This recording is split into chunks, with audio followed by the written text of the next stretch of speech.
Hello students. इस video में हम डिस्कस करेंगे क्वालिटेटिव कैरेक्टरिस्टिक्स ऑफ अकाउंटिंग। तो ये बहुत ही इंपॉर्टेंट है उन बच्चों के लिए जो क्लास 11th में है, साथ में बीकॉम के स्टूडेंट्स के लिए जिनका फर्स्ट चैप्टर है इंट्रोडक्शन टू अकाउंटिंग। क्योंकि ये आपसे पूछ लिया जाता है कि what are the qualitative characteristics of accounting. हालांकि अकाउंटिंग का जब आप डेफिनेशन पढ़ोगे तो वो बोलते हैं कि जब अकाउंटिंग में हम रिकॉर्डेड लाइक ट्रांजैक्शंस को रिकॉर्ड करते हैं, तब हम क्वालिटेटिव नेचर के जो ट्रांजैक्शंस होते हैं उनको हम रिकॉर्ड नहीं करते हैं। ठीक है, तो ये किस क्वालिटेटिव करेक्टरिस्टिक्स की बात हो रही है यहाँ पे?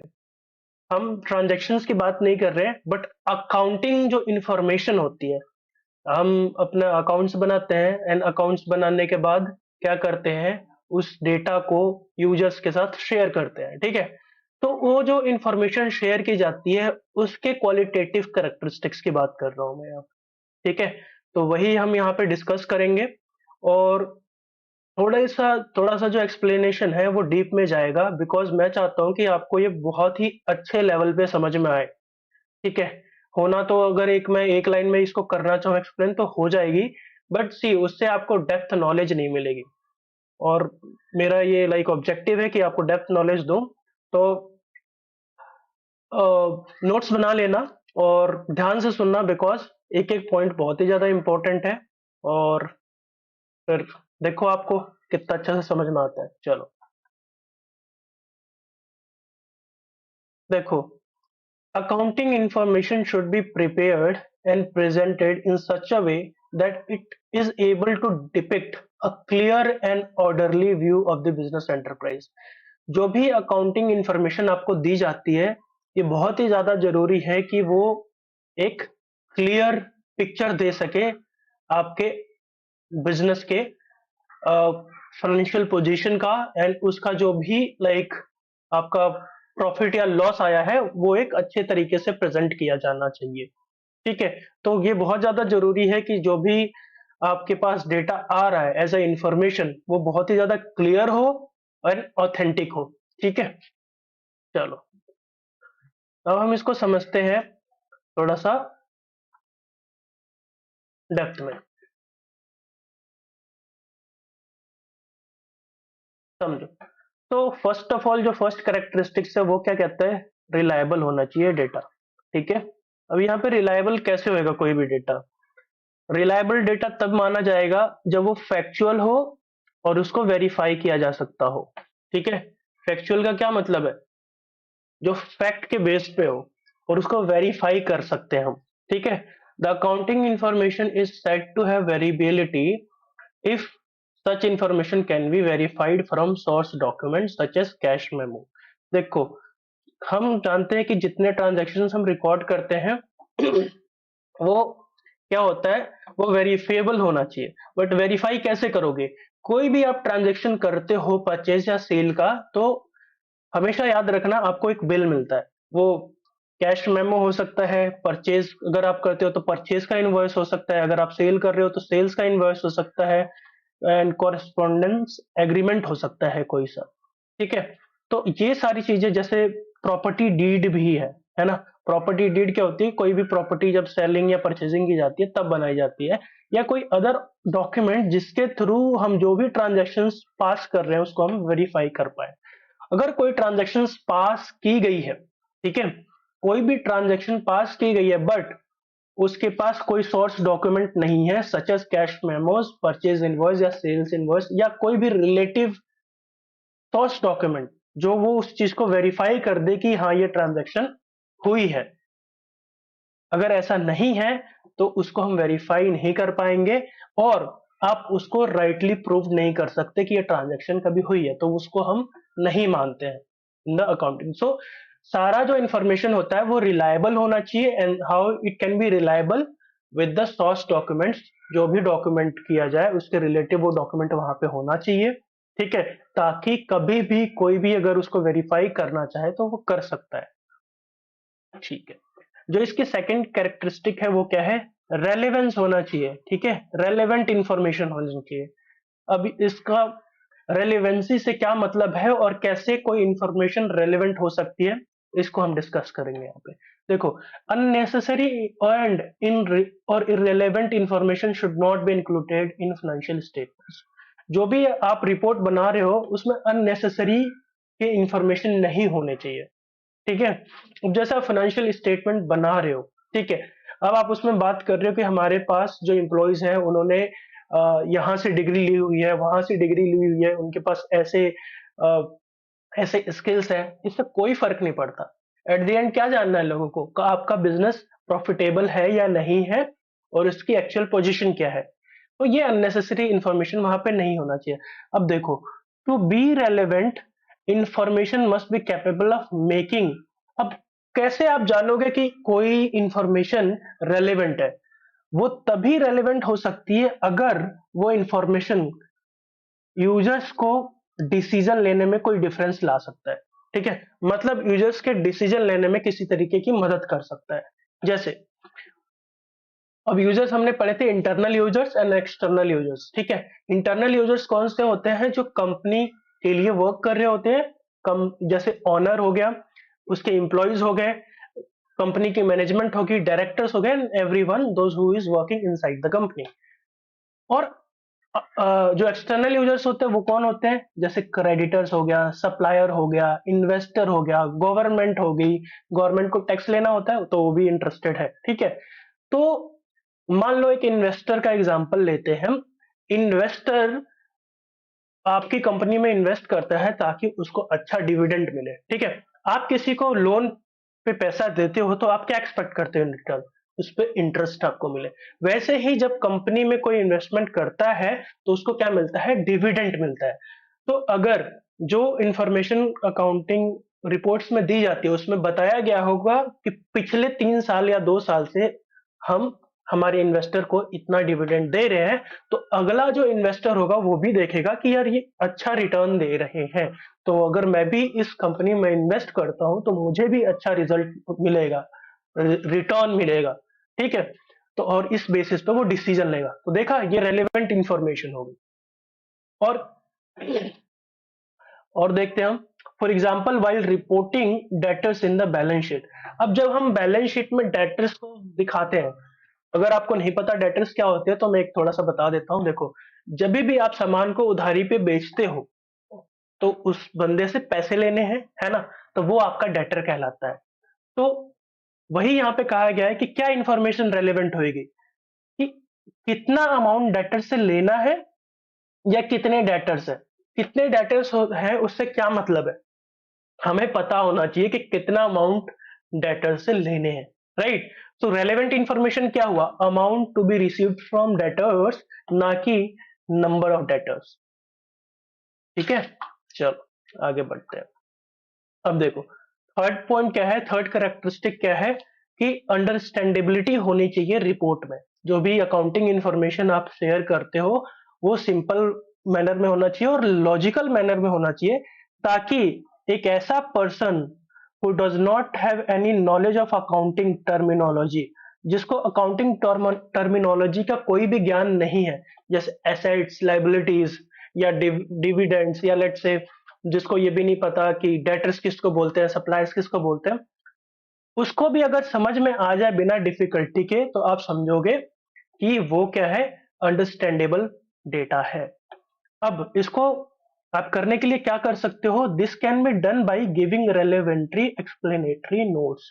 देखो, ऐसे आपका अकाउंट बना, लेट से प्रॉफिट एंड लॉस अकाउंट आपने बनाया और फिर आपने बना दिया बैलेंस शीट यहाँ पे, ठीक है।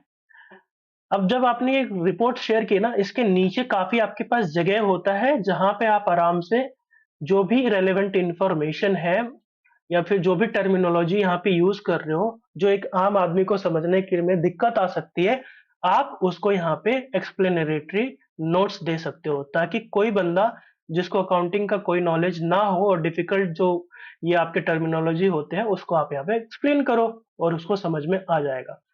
तो ये सारी चीजें आप एक्सप्लेन कर सकते हो एक्सप्लेनेटरी नोट्स में। अब देखो, general topic should be included in explanatory notes are कि आपकी कंपनी कौन सा मेथड यूज करती है डेप्रिसिएशन से।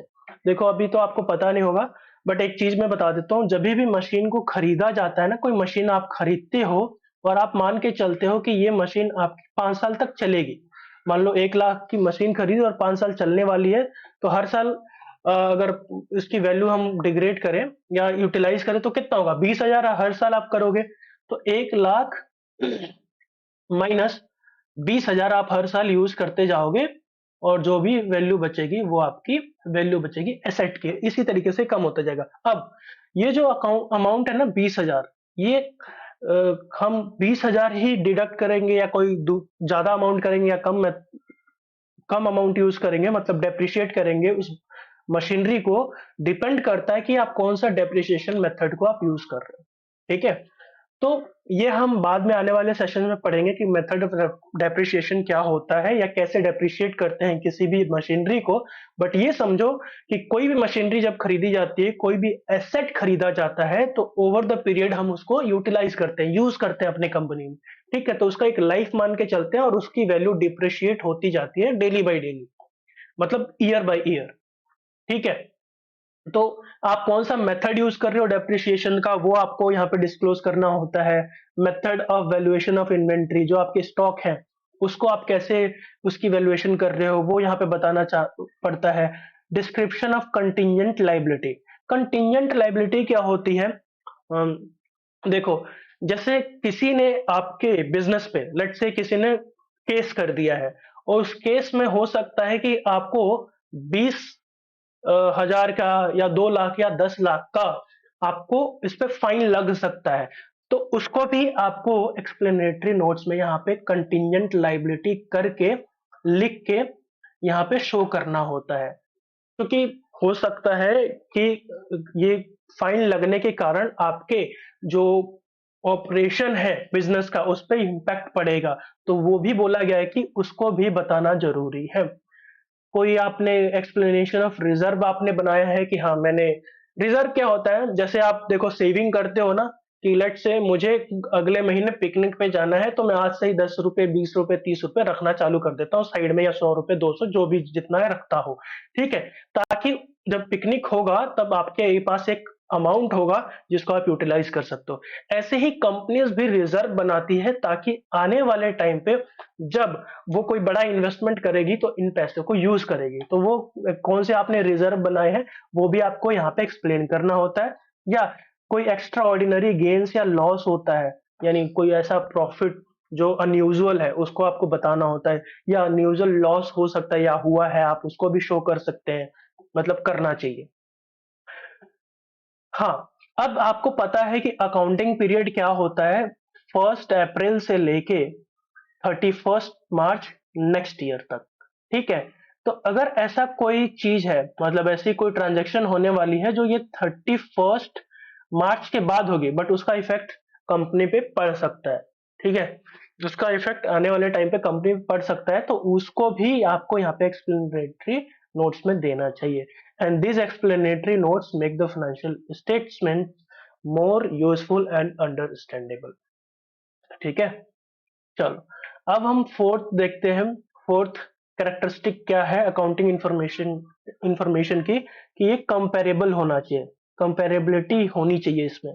देखो, financial statement should contain the figures of previous year along with the figures of current year. तो जब भी आप फाइनेंशियल डेटा को प्रेजेंट कर रहे हो, लाइक शेयर कर रहे हो यूजर के साथ, तो वहां पे आपके प्रीवियस ईयर के भी डेटा को रिवील करना जरूरी है, ताकि जो भी यूजर्स हैं वो कंपेयर कर सके आपके करंट परफॉर्मेंस को पास्ट के परफॉर्मेंस से। एंड कंपैरिजन क्या करता है? It reveals the strong and weak points of business entity. किसी भी बिजनेस एंटिटी का स्ट्रॉन्ग या वीक पॉइंट का हमें पता चल सकता है कंपेयर करने पे उसकी परफॉर्मेंस को। And comparability is possible when different firms in the same industry adopt the same accounting principles from year to year। मान लो, देखो, आपकी मैन्युफैक्चरिंग की मान लो कोई बिजनेस है, तो जितनी कंपनीज हैं आपकी एरिया में या आपके एक स्टेट में या कंट्री में, अगर वो सेम तरीके के ही प्रिंसिपल्स को यूज करती है ईयर बाय ईयर, तो वहां पे कंपैरिजन आसान हो जाएगा। अगर वो डिफरेंट मेथड्स को यूज करती है, देखो प्रिंसिपल्स तो सेम ही है ऑफ कोर्स, प्रिंसिपल्स जो बने हैं वो तो सेम ही है, लेकिन कुछ ऐसे प्रिंसिपल्स होते हैं जो कहीं कहीं पे यूज होता है, किसी किसी कंपनी में यूज नहीं होता है। बट यहाँ पे एक चीज समझने के लिए हमें बोला गया है कि अगर सारी कंपनी सेम प्रिंसिपल्स को यूज करती है तो उनके बीच में कंपैरिजन आसान हो जाता है। ठीक है, फॉर एग्जाम्पल हमने वो उसकी बात करी थी ना, डेप्रिसिएशन की। तो डेप्रिसिएशन में एक होता है रिटर्न डाउन मेथड, जिसको हम डिमिनिशिंग मेथड भी बोलते हैं, और एक होता है स्ट्रेट लाइन मेथड। नाम बता देता हूं। अब मान लो किसी कंपनी ने स्ट्रेट लाइन मेथड यूज किया है, तो दूसरे कंपनी ने भी अगर सेम यूज किया है तभी तो आप कंपेयर कर सकते हो ना। अगर दो अलग अलग मेथड को यूज करते हैं तो वहां पे कंपैरिजन मुश्किल हो जाता है। ठीक है, तो ये नहीं होना चाहिए अगर कंपैरेटिवली होती है। बट ये बिल्कुल ऑप्शनल है कि कौन सी कंपनी किस मेथड को यूज करती है, वो चूज कर सकते हैं, इसमें कोई भी डिफिकल्टी नहीं है। बट कंपेयर करते समय क्या होना चाहिए, फिर अगर इन्होंने एक कंपनी ने एसएलएम यानी स्ट्रेट लाइन मेथड को यूज किया है, तो दूसरे ने अगर दूसरा मेथड यानी WLM written down, WD written down method, ये वाला मेथड यूज किया है, तो सबसे पहले उसको कन्वर्ट करेंगे हम एसएलएम मेथड में, और फिर हम इसको आपस में कंपेयर करेंगे। ठीक है, ऐसा होता है। चलो, जो नेक्स्ट होती है इसकी जो आपका करेक्टरिस्टिक है, दैट इज फेथफुल प्रेजेंटेशन। जो भी आप फाइनेंशियल स्टेटमेंट्स अब बनाते हो, it should show true and fair view of profitability. यानी जो भी आप प्रॉफिटेबिलिटी आप वहां पे शो कर रहे हो, ये ट्रुथफुल होना चाहिए, कोई भी यहाँ पे गड़बड़ नहीं होनी चाहिए। दूसरे से जो उसका फाइनेंशियल पोजीशन जो है वो एक्चुअल होनी चाहिए। ठीक है, बढ़ा चढ़ाकर नहीं दिखाना चाहिए। And then third, cash flow of the enterprise. जो ये तीनों चीजें हम बनाते हैं। कैश फ्लो क्या होता है? कैश का इनफ्लो एंड आउटफ्लो। कैश आपका आ रहा है, जा रहा है, किन कारणों से आ रहा है, जा रहा है, उसका एक हम कैश फ्लो स्टेटमेंट बनाते हैं। वो भी आप आने वाले टाइम में पढ़ोगे। तो सिंपल सी चीज, प्रॉफिट एंड लॉस, उसका बैलेंस शीट और ये कैश फ्लो स्टेटमेंट क्या है, ट्रूथफुल होने चाहिए, और इसकी वेरिएबिलिटी हम इजिली कर सके, एंड ये रेलेवेंट डेटा को रिप्रेजेंट करने चाहिए। Application of appropriate accounting standards normally results in financially statements portraying true. यानी क्या बोला है इन्होंने, देखो, जो भी आपकी बॉडी है अकाउंटिंग की, ठीक है, वो उन्होंने कुछ अकाउंटिंग स्टैंडर्ड्स शेयर करे हैं। जैसे इंटरनेशनल आईएफआरएस के बारे में आप पढ़ोगे तो आप, ये एक बॉडी है जो आपके अकाउंटिंग प्रिंसिपल्स को या अकाउंटिंग स्टैंडर्ड्स को पोर्ट्रे करती है। ठीक है, तो इसके बारे में आप आने वाले क्लासेस में आप पढ़ोगे, और इससे पता चल जाएगा कि क्या अकाउंटिंग स्टैंडर्ड्स होते हैं। तो अगर कंपनी अकाउंटिंग स्टैंडर्ड्स को अच्छे से फॉलो करती है तो वहां पे जो भी डेटा आपको मिलेगा वो ट्रू होगा, और आप वहां पे फेयर व्यू इंफॉर्मेशन के ले सकते हो।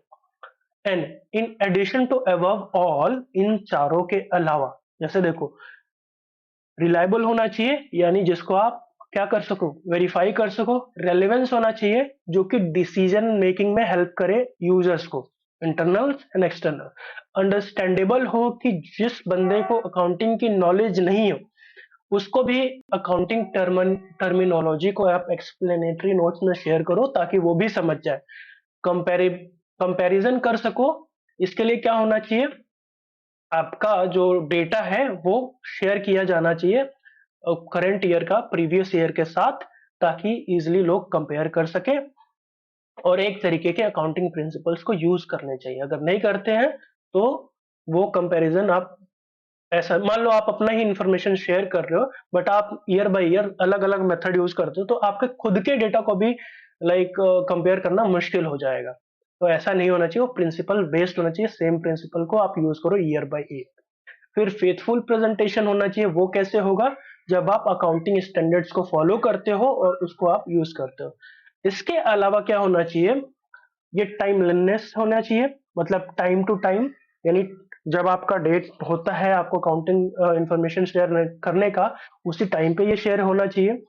ना कि ऐसा नहीं हो कि आप इस ईयर का डेटा आप अगले साल प्रेजेंट कर रहे हो, that would be very bad for the users, है ना। क्योंकि आपका नेगेटिव इम्पैक्ट पड़ेगा कि यार कंपनी ने क्यों नहीं शेयर किया अब तक अकाउंटिंग इन्फॉर्मेशन। फिर न्यूट्रलिटी, यानी जो भी आप अकाउंटिंग इन्फॉर्मेशन को शेयर कर रहे हो वो बायस्ड नहीं होना चाहिए, न्यूट्रल होना चाहिए, और बिना पर्सनल ओपिनियन के होना चाहिए, जो कि रियल जो भी डेटा आता है आप रियल में वैसे ही आप शेयर करते हो। फिर कंप्लीट इंफॉर्मेशन होनी चाहिए। सो स्टूडेंट्स, आई होप कि आपने इसको अच्छे से समझा है, और कोई भी डाउट हो, कोई भी किसी पॉइंट में कोई भी क्वेश्चन हो, तो आप मुझे शेयर कर सकते हो, पूछ सकते हो कमेंट बॉक्स में। एंड अच्छा लगा तो लाइक करो, एंड मस्ट सब्सक्राइब, ताकि अदर वीडियोस जो भी मैं पोस्ट करूंगा उसकी नोटिफिकेशन आपको मिलती रहे। एंड बेल आइकन जरूर प्रेस करना। Thank you, and see you all in next video. Thank you so much.